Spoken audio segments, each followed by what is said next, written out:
Hi, welcome back. Today's video is going to be about my kitchen. I just want to do a little mini tour specifically focused on my kitchen. But first, before that, I'm going to make something that I've been wanting to make for a long time, and that's madeleines. I think I'm going to make strawberry madeleines with a lemon glaze. So it's kind of my own twist on the recipes I've looked up, but these are going to be gluten-free strawberry madeleines with a lemon glaze. Let's get started. I'm using a gluten-free pancake mix. I think the brand is called Krusteaz. And I kind of eyeballed it, but I used just under 2 cups when I was all said and done. I was going to use 1.5 cups, but there was only a little bit left, so I just decided to go ahead and finish it off.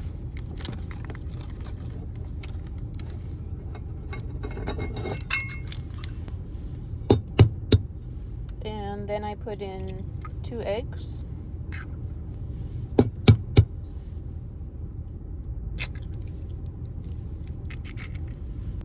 And then I added half and half just because it's what I had. I think the pancake mix called for milk, but I just added half and half, and I figure why not? These are madeleines, let's make them rich. It was 1/2 cup of half and half. And then I put in 1/2 cup of water, although I used the larger container, but it is 1/2 cup of water. This is some strawberry jam that I made earlier this summer. I have a video about it. But yeah, so I opened up this jar. It's sealed. You can tell when I open it, it kind of pops. And that's how I know it was vacuum sealed. And I just kind of dumped some in. I'm guessing it was maybe 1/4 cup or 1/3 of a cup. I mixed it up and then I ended up adding more.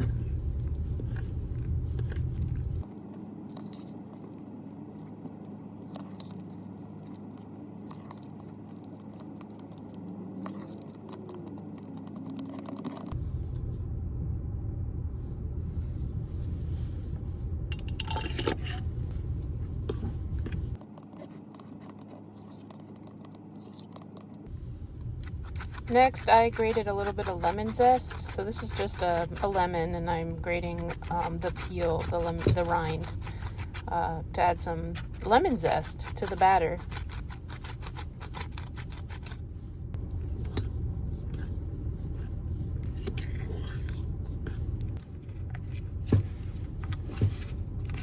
I decided it would be good with a little bit of butter, so I took 1/2 stick of butter and put it on the stove to melt it, and then I added it into the batter.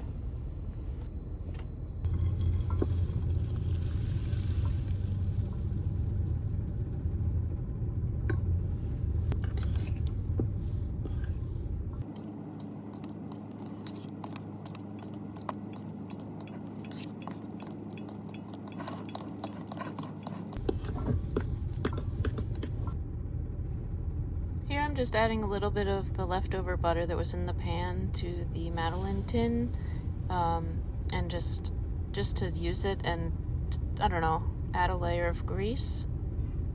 So I just used a paper towel and kind of spread it around and distributed it among all 6 of the little tins.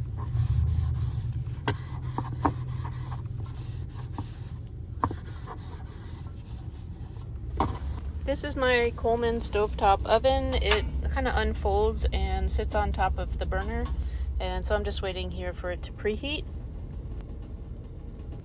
Alright, while the oven's heating up, I realized I forgot to put vanilla in, so I'm gonna put a couple drops of vanilla in, just pure vanilla extract.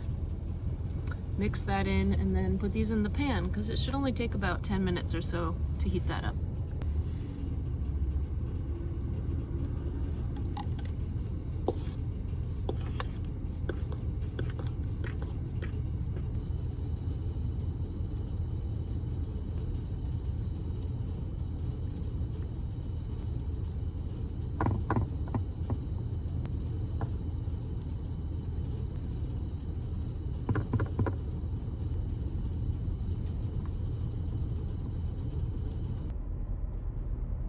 Hi, Robes.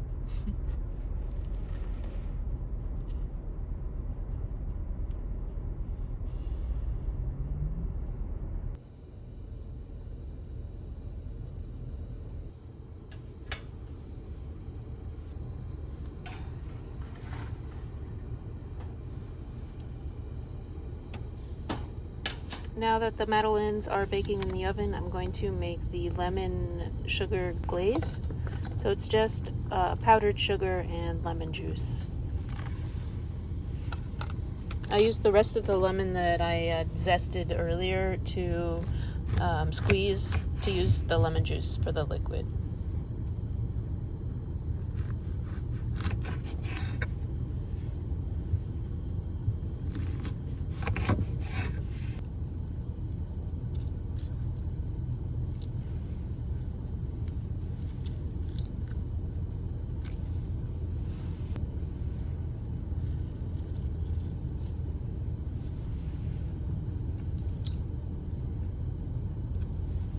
I ended up adding a little more powdered sugar just so I could get it the consistency that I wanted.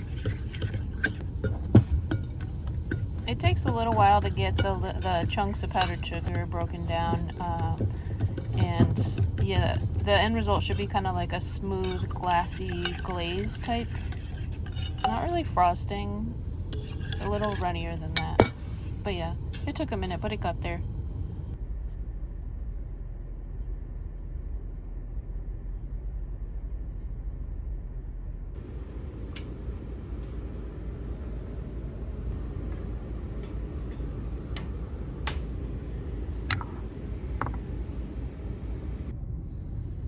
The cool thing about madeleines is that they have kind of this shell pattern on one side. I guess it's kind of, you know, the thing they're known for is the shape, and it looks like a shell, like a madeleine shell. I think those shells, I don't know, but anyway, they're really pretty.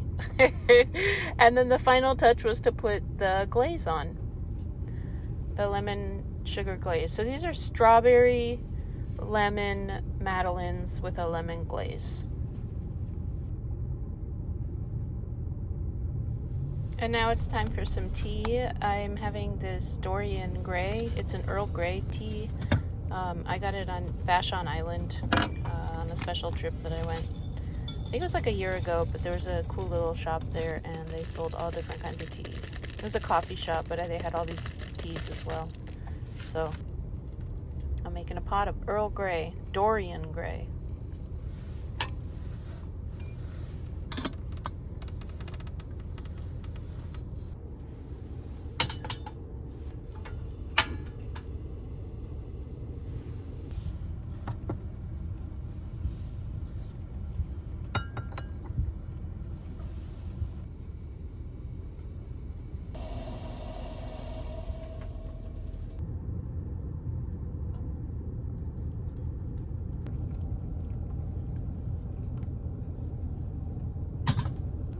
Alright, cheers.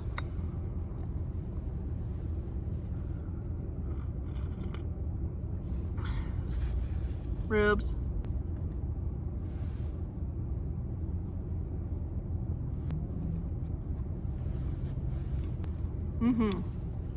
The lemon zest and the lemon glaze. Yeah, they really make this. There's like a big piece of lemon right in there, you can see.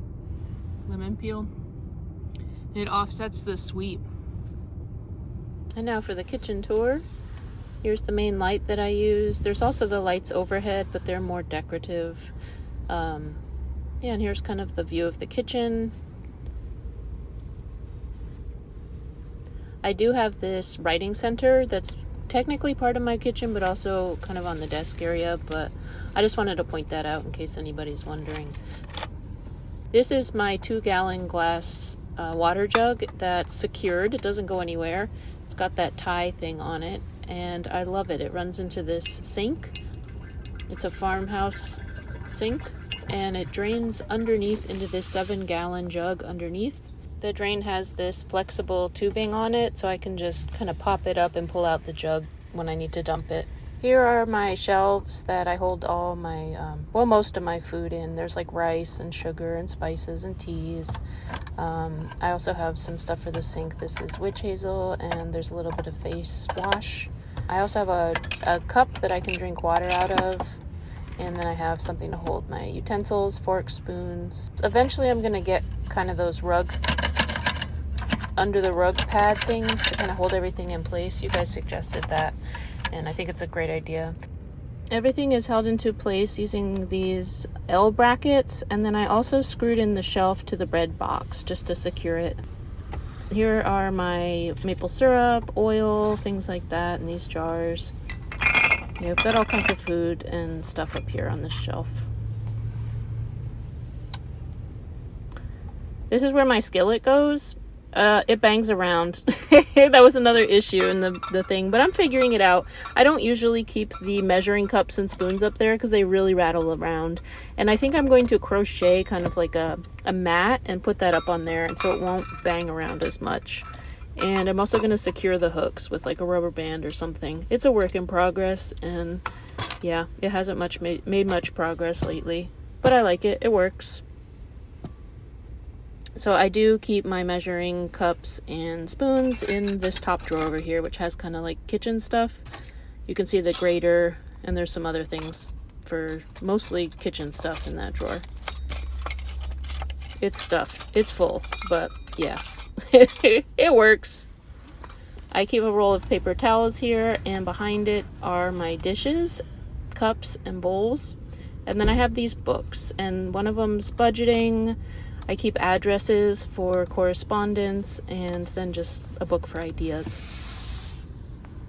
Inside the bread boxes, I have more food. This one is kind of savory food. They're held by these magnets, but they tend to open when I drive, and so I might redo those magnets at some point with something stronger, or put like Velcro on there. But yeah, they work pretty well. They just open up while I drive. And then this one's more like coffee, tea, spices, things like that. Underneath is my power station. It's an EcoFlow. I really like it. Hi, Rubes. That's where, like, how I power the light, and I'm gonna get a couple things I'm excited about, but I'll show those later. I use this stove. I keep it under the counter, and it's a butane stove. Here's the canister. Those are $3. I get them at REI or Walmart, and it works so well. That's all I use. The one burner, and an oven goes on top of it too. I do have a carbon monoxide detector. So I know it makes some people nervous, the butane inside, but I've never had an issue with it, and I do have the carbon monoxide detector, which clearly works, and it's never gone off.